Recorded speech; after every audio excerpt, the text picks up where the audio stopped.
Having me here. Thank you to John and thank you to all the organizers and for inviting me here and to have me here speaking today. It's a great pleasure. I'm Luca. I'm originally from Italy. I was born and raised in Italy and I moved to New Zealand in 2013. I remember growing up having the love for the night sky, and I always had this love. One of my first memories is my father holding me. We were camping in Croatia and trying to put me to sleep, and I remember the sound of the waves and the trees on the side, and I remember the night sky above my head, and I kind of always think that he didn't really work. I didn't really go to sleep. It kind of like made me more awake. And this love for the night sky stayed with me for my entire life. So as I grew up, the most obvious choice for me was to become a chef.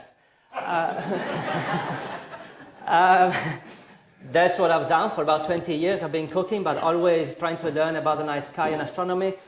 This is, once again, is my love. And as I came here to New Zealand, I worked in Akaroa, Banks Peninsula as a chef, and as I became a New Zealand resident, I moved here to Lake Tekapo to try to change career. Then I worked here for a couple of years, and for actually 3 or 4 years, and eventually my partner, who I've met in Akaroa, got pregnant, and we moved back to Akaroa and started Akaroa stargazing. So tonight here we will talk about how we engage with the public and how we try to teach them or to tell them, to encourage them to preserve the night sky. So Akaroa is down here in the beautiful Banks Peninsula. This is where we live. We're about 90 minutes from Christchurch or so. We are lucky because the hills here in Akaroa are about 700-800 meters high, so they can protect us from the glow of Christchurch. We do see the glow of Christchurch, but luckily it is low on the horizon and it doesn't impact our tours. So, beautiful Banks Peninsula. We have some, like he's saying this slide, unique geologies. It used to be an ancient volcano, 2 volcanoes actually. There was one, I think it was called the Littleton volcano, and another one further out that eventually exploded and formed this peninsula. At the beginning, actually, Captain Cook in 1770 believed being an island. He wanted to circumnavigate it, but then eventually decided to go further south to continue on the coast of New Zealand. And it was only later that they found out that it was still attached to mainland. It's beautiful when we talk about flora and fauna as well, the peninsula. We have a lot of native bush and a lot of native plants, and it's home to some of the smallest dolphins in the world, the Hector dolphins. We have penguin colonies, blue penguins, some of the smallest penguins in the world. They're only about that tall. And we have plenty of seals and sea lions. It does happen every so often that we can see them. I can even see them from my deck, luckily. That I can see them just resting on the beach and, literally on our doorstep.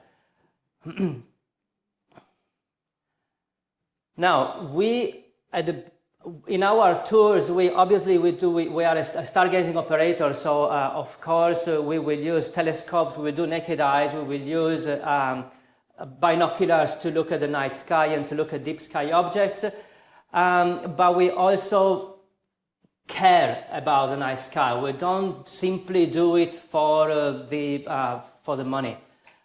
We do it because we do care about the night and about the beauty of the night sky, but also we care about our own health and all the other problems that come with light pollution. At the beginning of our tour, I start mostly because I'm the only guide. I start by explaining a little bit to my customers what light pollution is, how can we fight it, and what effect it has on our body and on our environment. I discuss the impact that it has on stargazing, But this normally is the last thing I say. I try to focus more on the impact that it has on our economy and on our environment and on our own health. Because if you only talk about stargazing, maybe not everybody might be into looking at the stars. Even personally, I don't understand why they wouldn't be. But I see sometimes people that are more, they tend to be, to listen more if you tell them what has been spoken about before, that they are more likely to get serious illnesses. And especially when you talk about their future generation, their children. I have a little child myself, and protecting the night sky will be also for him. Before going on to the stargazing, I try to teach them what they can do to fight light pollution. We give them little red lights to move around, and I always tell them, please try to use low energy lights and in your house, and try to especially pull the curtains at night before turning the lights on, because I believe that if we all work together with doing these simple adjustments that in our private life can do, I believe that we can make a huge difference. We obviously don't have the power as private citizens to change the street lights, but we do have the power to change our lights in our own homes, and the power of changing for example, security lights around and putting on motion sensors or timers, and also maybe changing the color temperature.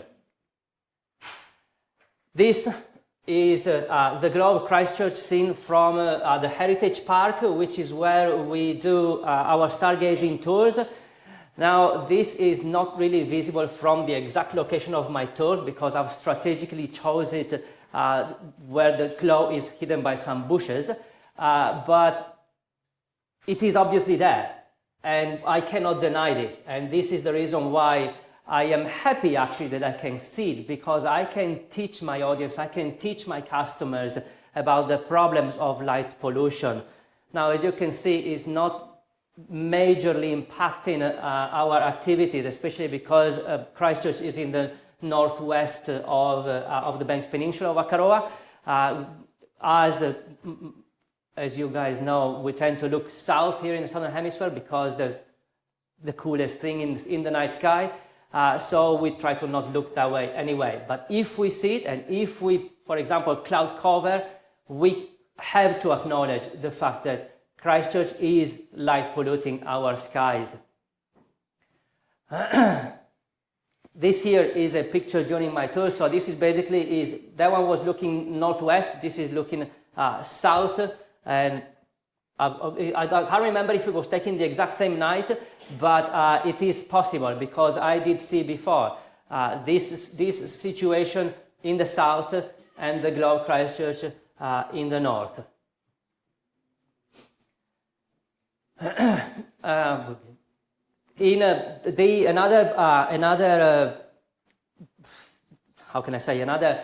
issue that we are experiencing, or another issue that we are experiencing, is the unpredictability of the weather and the humidity. If you guys have anything to do with astronomy or astrophotography, for example, you know that humidity is not really helping. It makes the sky look a bit more kind of like if it would be like with watermarks, and the equipment especially is in danger.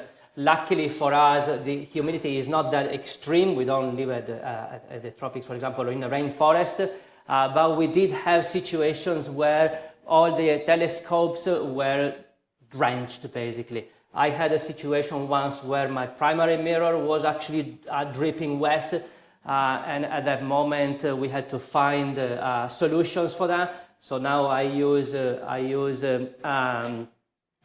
to dry them, and I use a dehumidifier after my tours, and I use dew heaters even on the eyepieces, because I've noticed that they tend to fog up, especially if the ground was wet or it's been raining. At that point, everything would be super wet at the end of the night. Now, we engage with our audience also with children. We run every Thursday during a school term, we run an astronomy club.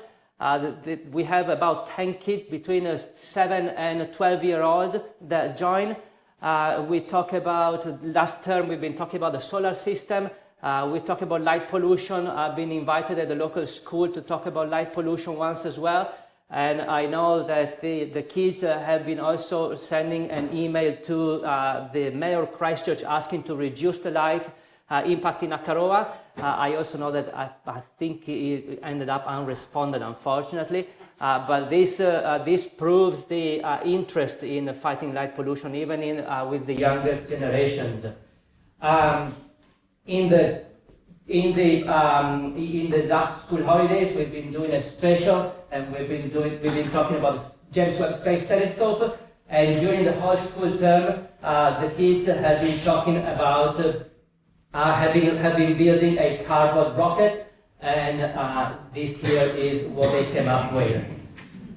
This now is in our shop, and I might end up using it as a changing room. Now, we are now trying to get our Banks Peninsula in a dark sky area. We've been taking measurements with SQM, preliminary measurements.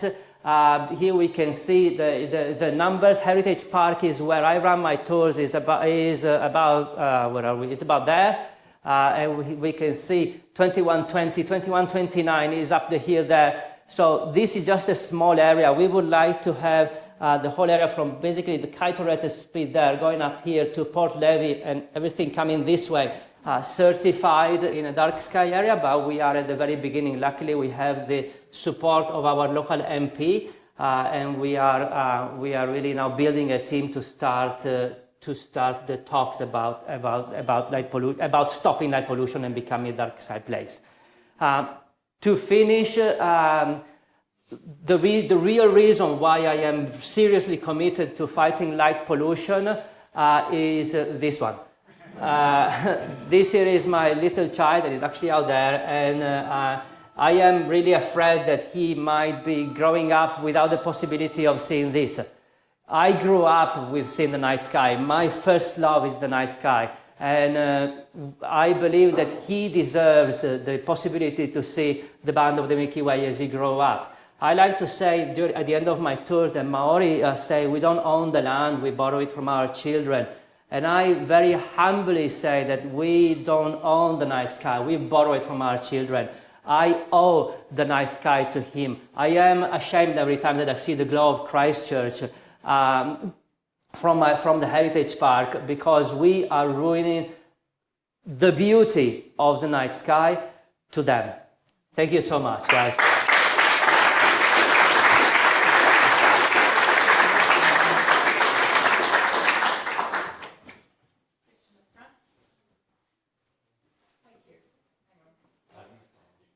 Hello? Yeah. Thank you very much, that was excellent. I just wondered with your work, whether you, because there's quite a lot to be accredited and there's quite a lot of work to be done, are you aware of the Banks Peninsula Conservation Trust, who are quite a strong group, who might be able to support you in the journey? We have not approached them yet, although I believe that our friends next door in our shop, they are from the Pohatu Penguin Colony. I believe they are part of it, so we definitely will be talking with them as well.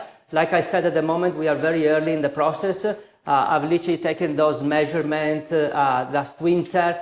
So also those measurements are with the Milky Way up high, so very bright. And also it's been in August that the MP for Banks Peninsula has been approaching us to work together. So now we are literally putting up a plan together and see what we can do. And definitely that will be one of the steps that we will go through. Oh, wonderful. Thank you so much. That